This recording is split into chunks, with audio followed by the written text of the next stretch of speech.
دنیا اور آخرت کے درمیان ایک عالم ہے جس کو برزخ کہتے ہیں، اور مرنے کے بعد اور قیامت سے پہلے جتنے انسان اور جتنے جن ہیں ان سب نے اس عالم برزخ میں اپنے اپنے مرتبے کے مطابق رہنا ہے، اپنے اپنے مرتبے کے مطابق۔ اور یہ عالم اس دنیا سے بہت بڑا ہے، یہ جو عالم برزخ ہے۔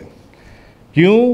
دنیا کے ساتھ جو روایات کے اندر آئے، برزخ کو دنیا کے ساتھ وہی نسبت ہے جو قبر کے اندر جو عالم برزخ یا جو بھی عالم برزخ جہاں پر بھی ہے، کیونکہ ضروری تو نہیں کہ جو قبر میں ہو وہی عالم برزخ ہو۔ تو جس کو کوئی جانور کھا گیا ہو یا سمندر میں اس کے اجزاء جو ان سے ریزہ ریزہ ہو گئے ہوں، جس کا جہاں پر بھی عالم برزخ ہے وہ عالم برزخ جو ان سے، اس کو وہی نسبت ہے دنیا کے ساتھ جو ماں کے پیٹ کے ساتھ دنیا کو نسبت ہے۔ وہ 9 مہینے اور دنیا کتنی، تو یہ دنیا کتنی اور عالم برزخ کتنا جو ان سا ہے۔ تو برزخ میں کسی کو آرام ہے اور کسی کو تکلیف ہے، یہ بھی بات یاد رکھ لیں۔ ایسا نہیں ہے کہ برزخ کے اندر، قبر کے اندر آپ سب لوگ ایک ہی حالت میں ہوں گے، نہیں، کوئی آرام میں ہوگا اور کوئی تکلیف میں ہوگا۔ تو جب زندگی کا وقت پورا ہو جاتا ہے، روح کو قبض کرنے کے لیے آتی ہیں، اور اس وقت اس شخص کے داہنے بائیں جہاں تک احادیث میں آتا ہے فرشتے ہی فرشتے ہوتے ہیں، فرشتے ہی فرشتے۔ تو جو تو بندہ بخشا ہوا ہے، مسلمان ہے، اس کے آس پاس رحمت کے فرشتے ہوتے ہیں، اور جو جہنمی یا کافر کے آس پاس دائیں بائیں جہنم کے فرشتے ہوتے ہیں۔ جب وہ لوگ آتے ہیں، جب عزرائیل علیہ السلام اس کی روح کو قبض کرنے آتے ہیں، اور جب مردے کو قبر میں دفن کرتی ہیں تو حدیث میں ہے کہ اس کو قبر دباتی ہے۔ مردے کو جب قبر میں دفن کرتی ہیں تو حدیث میں ہے کہ مردے کو قبر دباتی ہے۔ اگر تو وہ مسلمان ہے تو قبر کا دبانا ایسی ہے جیسے ماں پیار سے اپنے بچے کو زور سے اپنے ساتھ لپٹا لیتی ہے۔ وہ کتنا زور ہوگا؟ ماں اپنے بچے کو جس طرح اپنے جسم سے لپٹا لیتی ہے، گلے سے لگا لیتی ہے، تو وہ ہے۔ اور اگر وہ کافر ہے تو اس کو اس زور سے، وہ جہنمی جو ہے اس کو اس زور سے قبر دباتی ہے کہ ادھر کی پسلیاں ادھر اور ادھر کی پسلیاں ادھر سے نکل جاتی ہیں، ادھر ہو جاتی ہیں۔ اور یہ سب جو میں آپ کو سنا رہا ہوں یہ احادیث کا کرکس ہے جو میں آپ کو بتا رہا ہوں، احادیث کے اندر سے جو ان سے ہے۔ تو جب دفن کرنے والے دفن کر کے وہاں سے چلے جاتے ہیں تو مردہ جو ہے وہ ان کے جوتوں کی آواز سنتا ہے۔ جب آپ دفنا کر، آپ سبھی لوگ کسی نہ کسی کو دفنا کر آئے ہوں گے، جب آپ دفنا کر جاتے ہیں تو مردہ آپ کے جوتوں کی آواز سنتا ہے، اور اس وقت نبی کریم صلی اللہ علیہ وسلم آپ فرماتے ہیں کہ اس کے پاس 2 فرشتے اپنے دانتوں سے زمین چیرتے ہوئے آتے ہیں، اپنے دانتوں سے زمین۔ ان کی شکلیں ایسی بھیانک اور خوفناک شکلیں کہ دانتوں سے، ان کے دانت زمین تک ہیں، زمین سے دانتوں کو چیرتے ہوئے آتے ہیں۔ اور حضور فرماتے ہیں کہ ان کی شکلیں بہت ہی ڈراؤنی اور ہیبت ناک شکلیں ہیں جن سی، اور ان کے جسم کا رنگ کالا سیاہ رنگ ہے، اور ان کی آنکھیں حضور فرماتے ہیں بڑے بڑے یعنی مٹکوں کی طرح اور نیلے رنگ کی آنکھیں، کالا رنگ اور نیلے رنگ کی آنکھیں، نیلے رنگ کی، اور بھیانک اور خوفناک بال سر سے پاؤں تک، اور ان کے دانت کئی ہاتھ لمبے جن سے وہ زمین کو چیرتے ہوئے آئیں گے۔ اور یہ جو 2 فرشتے ہیں ان میں سے ایک کو منکر اور دوسرے کو نکیر کہتی ہیں، یہ آپ کو پتہ ہونا چاہیے۔ منکر اور نکیر کہاں آئیں گے؟ قبر کے اندر آئیں گے۔ ان 2 فرشتوں کو منکر اور نکیر کہتے ہیں۔ یہ آ کر مردے کو جھنجھوڑتے ہیں، اور اس کو جھڑکتی ہیں اور اس کو اٹھاتی ہیں، اور بہت ہی سخت زبان کے اندر، کرخت انداز کے اندر ان کے ساتھ بات کرتے ہیں۔ اب آپ مجھے ایک بات بتائیں، کہنے کا مقصد یہ ہے، اکثر لوگ ابھی تو رات کو کمرے کے اندر کوئی جن نظر نہیں آتا تو ڈرتی ہیں یا نہیں ڈرتی ہیں؟ بتائیے۔ ایک بڑے پڑھے لکھے صاحب، میں ان کا نام نہیں لینا چاہتا، وہ میرے پاس آئے، کہنے لگے میں رات کو جب عشاء کی نماز پڑھتا ہوں بند ایک علیحدہ کمرے میں پڑھتا ہوں، ڈرائنگ روم کے اندر، تو میں علیحدہ، اور پھر میں تہجد بھی پڑھتا ہوں، مگر میری توجہ ہٹ جاتی ہے۔ میں نے کہا وہ کیوں؟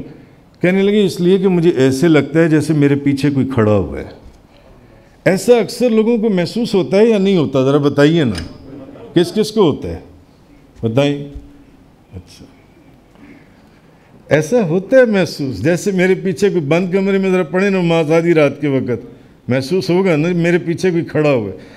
بند کمرے میں آپ کو ایک کسی جن کا، کسی چڑیل کا، کسی عفریت کا یا کسی ہوائی چیز کا خیال آ جائے، آپ کی توجہ اللہ کی طرف سے، قبلے کی طرف سے ہٹ کر سامنے توجہ ہونے کی بجائے آپ کی توجہ پیچھے چلی جاتی ہے۔ ایسا ہے یا نہیں ہے؟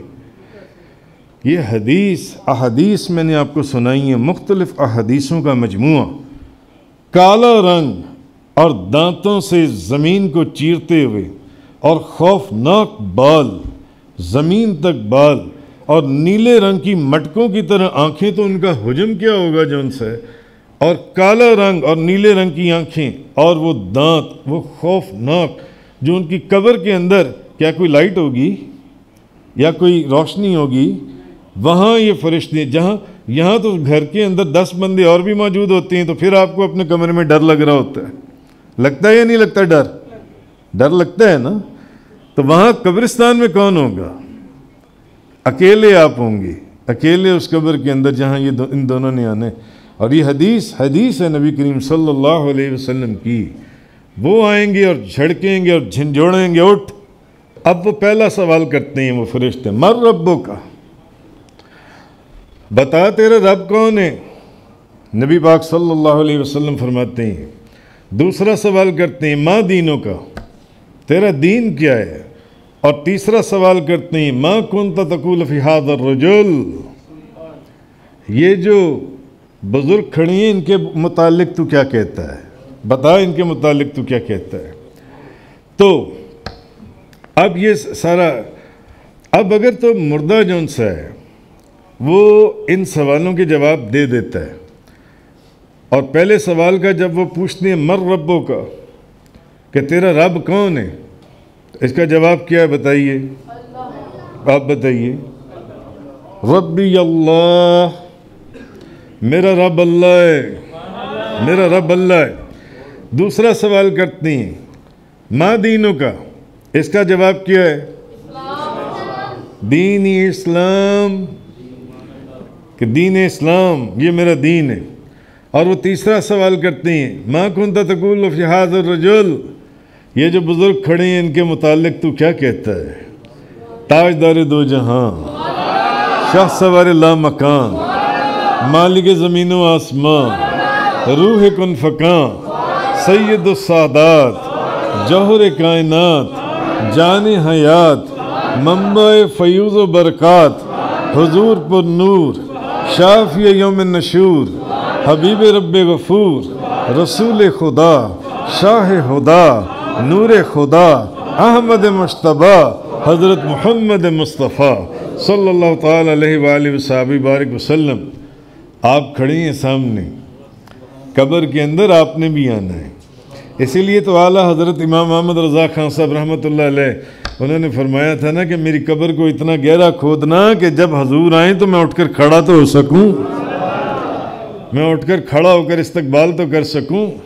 اب وہ 3 سوال کرتے ہیں، تو جب انہوں نے کہنے نا مر ربو کا، تو آپ نے کیا کہنے؟ ربی اللہ، سب کہیں ربی اللہ۔ اور جب انہوں نے کہنے نا ما دینوں کا، تو آپ نے کہنے دین یا الاسلام۔ اور جب انہوں نے کہنے نا ما کنت تقول فی ھذا الرجل، ان بزرگوں کے بارے میں اس مرد کے متعلق کیا کہتا ہے تو آپ نے کہنا ہوا رسول اللہ صلی اللہ علیہ وسلم۔ اور بعض جگہوں کے اوپر آئے جنہوں نے بخشنا ہوگا، جنہوں نے جنت میں جانا ہوگا، جن کے لیے جنت کی کھڑکیاں کھلنی ہوں گی، وہ ان کا جواب دے گا، دوسرے کو جواب ہی نہیں آئے گا، دوسرے کو جواب ہی نہیں آئے گا۔ جس کے لیے دوزخ کی کھڑکیاں کھلنی ہوں گی وہ تو جواب ہی نہیں دے سکے گا جن سے۔ تو احادیث کے اندر آیا ہے کہ سوال کا جب وہ مردہ ان کو سوال دے دے گا تو اب جواب دے دے گا تو وہ کہیں گے کہ ہمیں تو معلوم تھا کہ تو یہی کہے گا۔ تو آسمان سے ایک منادی ندا کرے گا کہ میرے بندے نے سچ کہا، اس کے لیے جنت کا بچھونا بچھا دو، اور اس کے لیے جنت کا لباس اس کو پہناؤ، اور اس کے لیے جنت کی طرف ایک دروازہ کھول دو۔ جنت کی ہوائیں اور جنت کی خوشبو اب اس کے پاس آنا شروع ہو جائے گی، اور جہاں تک نگاہ جاتی ہوگی وہاں تک اس کی قبر کو بڑا کر دیا جائے گا۔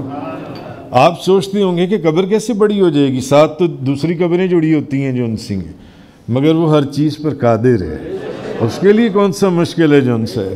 تو اب اس کو کہا جائے گا، حدیث میں آتا ہے کہ اب تو سو جا جیسے کوئی دلہا سوتا ہے، اب تو سو جا۔ تو یہ جو خواص نیک لوگ ہیں یا عوام میں سے پھر جن کے لیے اللہ چاہے جو ان سے، جن کے لیے رحمت کا دروازہ کھلنے، اور قبر کی وسعت بھی اپنے اپنے مرتبے کے حساب سے ہے۔ قبر کی وسعت ایک عام آدمی ہے، ایک خاص آدمی ہے، ایک ولی ہے، غوث ہے، کتب ہے، ابدال ہے، کلندر ہے، تبع تابعین، صحابہ، انبیاء کرام، ہر کسی کی اپنے اپنے مرتبے کے مطابق جو ان سے اس کی قبر کی وسعت ہے۔ تو وہ اللہ تعالیٰ جس کی چاہے اتنی قبر کی وسعت جو سی ہے فرما دے۔ تو اب جنت کی کھڑکی کھول دیں گے ان کے لیے۔ تو یا یہ ہوگا کہ پہلے، یہ بھی روایات میں آیا کہ پہلے اس کے لیے جہنم کی کھڑکی کھولیں گے، جس کی کچھ جلن اور گرم اور بدبو آئے گی، تو پھر وہ ایک دم اس کھڑکی کو بند کر دیں گے، اور پھر دائیں طرف سے جون سے جنت کی کھڑکیاں کھل جائیں گی، جنت کا دروازہ کھل جائے گا۔ تو اس سے کہا جائے گا کہ اگر تو ان سوالوں کے صحیح جواب نہ دیتا تو تیرے واسطے وہ چیز تھی جو ابھی پہلے تجھے محسوس ہوئی، مگر چونکہ تو نے صحیح جواب دے لیے اس لیے تیرے لیے جنت کے دروازے کھل جائیں گے۔ قبر کے اندر جنت کے دروازے کھل جائیں گے جون سے۔ لیکن جو منافق ہے، کافر ہے، اس کے لیے اس کے الٹ ہوگا، اس کے لیے پہلے جنت کی کھڑکی کھولی جائے گی۔ جو منافق اور کافر جو جہنمی ہیں، پہلے جنت کی کھڑکی کھولی جائے گی، پہلے وہ اس کی خوشبو، اس کی ٹھنڈک، اس کی راحت، اس کی نعمت کی جھلک دیکھے گا، اور پھر اس کے لیے جنت کی کھڑکی بند کر دی جائے گی، دروازہ بند، اور دوزخ کا دروازہ کھول دیا جائے گا، تاکہ اس کو ایک تکلیف اور ایک حسرت محسوس ہو۔ روایات کے اندر آتا ہے۔ تو اصل میں اس کے لیے دوزخ کے دروازے پھر اس لیے بھی کھولے جائیں گے جو روایات کے اندر آیا، اور محدثین اور مفسرین نے فرمایا کہ نبی کریم صلی اللہ علیہ وسلم جو تجھے سمجھاتے تھے وہ تجھے سمجھ میں نہ آیا، تو نے ان کی بات کو نہیں مانا جون سے، اور ان کی بات نہ مان کر تو نے صرف ان کی بارگاہ میں نہیں بلکہ اللہ کی بارگاہ میں بھی گستاخی کی۔ اسی لیے تو حکیم الامت مفتی احمد یار خان نعیمی صاحب رحمۃ اللہ علیہ نے فرمایا ہے نا، انہوں نے فرمایا جنت بھی نبی کریم صلی اللہ علیہ وسلم کے لیے بنائی گئی، اور دوزخ بھی نبی پاک صلی اللہ علیہ وسلم کے لیے بنائی گئی۔ آپ کے ماننے والے بھی آپ ہی کے لیے بنائے گئے، اور آپ کا انکار کرنے والے بھی آپ ہی کے لیے بنائے گئے۔ کیوں؟ تاکہ آپ کی شان عرفات جو ہے، آپ کی بلندی اور بزرگی لوگوں کے اوپر واضح ہو کہ آپ کے فرما برداروں کو جنت میں داخل کیا جائے گا اور آپ کے نافرمانوں کو دوزخ میں داخل کیا جائے گا۔ تو وہ فرماتے ہیں جنت بھی آپ کے لیے اور دوزخ بھی آپ کے لیے جون سے۔ تو اس وقت اب وہ جو منافق یا جہنمی ہے وہ کہے گا افسوس مجھے تو کچھ معلوم ہی نہیں، میں لوگوں کو کہتے سنتا تھا، خود بھی کہتا تھا۔ اس وقت ایک پکارنے والا آسمان سے پکارے گا، وہ کہے گا یہ جھوٹا ہے، اس کے لیے آگ کا بچھونا بچھا دو، اور اس کو آگ کا لباس پہنا دو، جیسے اس کے لیے کہا جائے گا کہ جنت کا بستر بچھا دو اور نورانی لباس پہنا دو، اس کو آگ کا لباس پہنا دو، اور جہنم کا بستر اس کے لیے بچھا دو، اس کی قبر بھی جہنم بنا دی جائے گی، اس کی قبر بھی جہنم بنا دی جائے گی، اور جہنم کی طرف سے ایک دروازہ کھول دو، اور اس کی گرمی اور اس کی لپیٹ اس کو پہنچے گی، اور اس پر عذاب دینے کے لیے حضور فرماتے ہیں 2 فرشتے مقرر کر دیے جائیں گے۔ اب یہ اور 2 فرشتے ہیں جو اندھے بھی ہوں گے اور بہرے بھی ہوں گے، آنکھوں سے اندھے اور کانوں سے بہرے ہوں گے، وہ فرشتے جن کو اس بندے کے اوپر ڈیوٹی لگے گی جس کے لیے قبر جون سی ہے جہنم بنائی جائے گی، جس کے لیے قبر میں جہنم کا دروازہ کھولا جائے گا۔